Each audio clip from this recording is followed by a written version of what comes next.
கோவையில் சிறுமி கொலை வழக்கு தொடர்பாக செய்தியாளர் சந்திப்பில் காவல்துறை அதிகாரிகள் சிரித்தபடி பேசிய வீடியோ சமூக வலைதளங்களில் கொந்தளிப்பை ஏற்படுத்தி வருகிறது.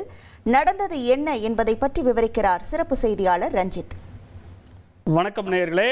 கோவை மாவட்டத்தைச் சேர்ந்த 10 வயது சிறுமியை காணவில்லை அப்படின்னு கடந்த சில நாட்களுக்கு முன்பு, அதாவது கடந்த வியாழக்கிழமை காவல் நிலையத்தில் ஒரு புகார் ஒன்று கொடுக்கப்படுது. போலீசார் வழக்கு பதிவு செஞ்சு விசாரணையை தொடங்குறாங்க.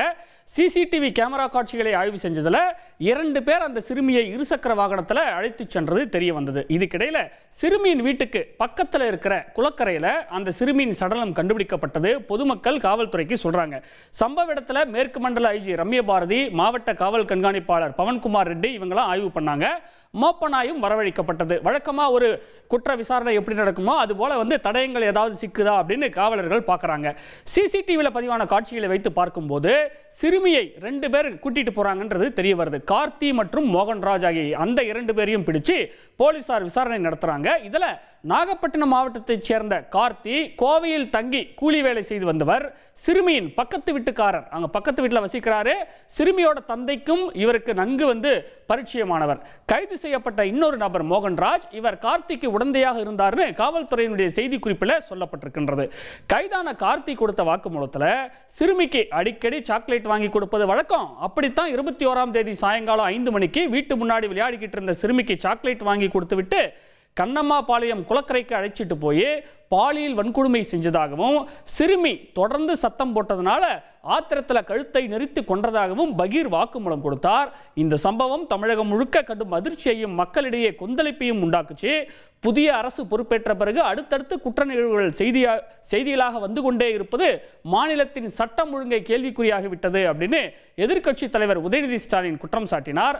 அதிமுக பொதுச் செயலாளர் எடப்பாடி பழனிசாமி வெளியிட்ட அறிக்கையில் பெண்கள் குழந்தைகளின் பாதுகாப்பை உறுதி செய்ய வேண்டிய அரசு இது மாதிரியான கொடூர சம்பவங்களை தடுக்க தவறிவிட்டது அப்படின்னு வேதனை தெரிவித்தார். இந்த நிலையில் முதலமைச்சர் விஜய் தன்னுடைய எக்ஸ் தள பதிவில் சம்பவம் குறித்து தீவிர மற்றும் விரைவான விசாரணை செய்து குற்றப்பத்திரிகையை உடனடியாக தாக்கல் செய்ய காவல்துறைக்கு தான் உத்தரவிட்டிருப்பதாகவும், பெண்கள் குழந்தைகளுக்கு எதிராக நடைபெறக்கூடிய இந்த அராஜக செயல்களில் ஈடுபடுபவர்களுக்கு கடுமையான தண்டனை பெற்றுத்தர நடவடிக்கை எடுப்போம் அப்படின்னு திட்டவட்டமாக சொல்லியிருந்தார்.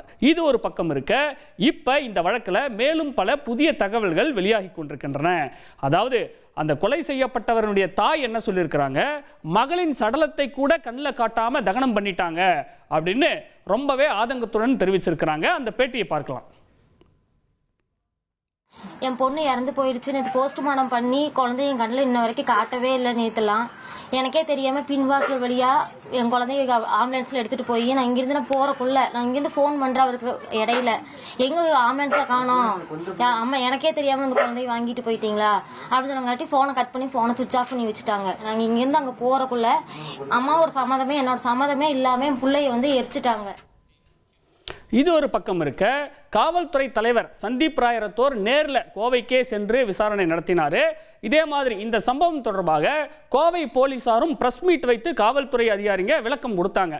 அப்போ ஒரு சென்சிட்டிவான விஷயம் பற்றி பேசுவதற்கு முன்பாக அவங்களுக்குள்ள ஒரு டிஸ்கஷன் ஒன்று நடந்தது. அப்போது அவங்க சிரிச்சுக்கிட்டே பேசியது அந்த கேமராக்களில் பதிவாகிருக்கிறது. தற்போது இந்த காட்சிகள் சமூக வலைதளங்களில் வெளியாகி பெரும் அதிருப்தியை உண்டாக்கியிருக்கு மக்கள் மத்தியில். சமூக வலைதளங்களில் பரவக்கூடிய அந்த காட்சியை நம்ம பார்க்கலாம்.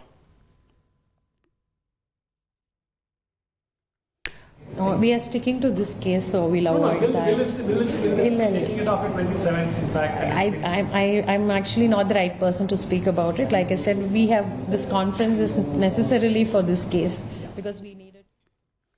அதாவது செய்தியாளர் சந்திப்பில் அவர்களிடம் கேள்விகள் கேட்கப்பட்ட போது பதிலளித்ததை நீங்கள் பார்த்தீங்க. இது மாதிரியே அந்த செய்தியாளர் சந்திப்பு தொடங்குவதற்கு முன்பாகவும் அவங்களுக்குள்ளேயே ஒரு டிஸ்கஷன் நடந்தது. அந்த டிஸ்கஷனின் போது அவங்க ஒருவருக்கொருவர் பேசும்போது ரொம்ப இயல்பா, ஏன்னா இது தமிழகத்தையே உழுக்கக்கூடிய ஒரு வழக்கு. அப்படி இருக்கும்போது அந்த சீரியஸ்னஸ் மக்களுக்கு தெரியும், அங்கே வந்திருக்கக்கூடிய பத்திரிகையாளர்களுக்கும் தெரியும். அப்படி இருக்கும்போது காவல்துறை உயர் அதிகாரிகளே இது போல சிரித்து கொண்டும் பேசிக்கொண்டும் அங்கே இருந்தது ஒரு சலசலப்பையும் சர்ச்சையும் உண்டாக்கியிருக்கு. இது ஒரு பக்கம் இல்லாமல் இன்னொரு பக்கம் தெரியும், அமைச்சர் கீர்த்தனா கிட்ட செய்தியாளர்கள் இதே சம்பவம் பற்றி கேள்விகளை முன்னதாக எழுப்பிய போது அவரும் சிரித்தபடியே பதில் சொன்னதாக ஒரு சர்ச்சை எழுந்தது. ஆனால் பத்திரிகையாளர்கள் சந்திப்பு முடிந்த பிறகு யதார்த்தமாக தான் நான் சிரித்தேன், நான் சிரித்ததுக்கும் அவங்க கேட்ட கேள்விக்கும் எந்த சம்பந்தமும் இல்லை அப்படின்னு அவரும் விளக்கம் கொடுத்தது குறிப்பிடத்தக்கது.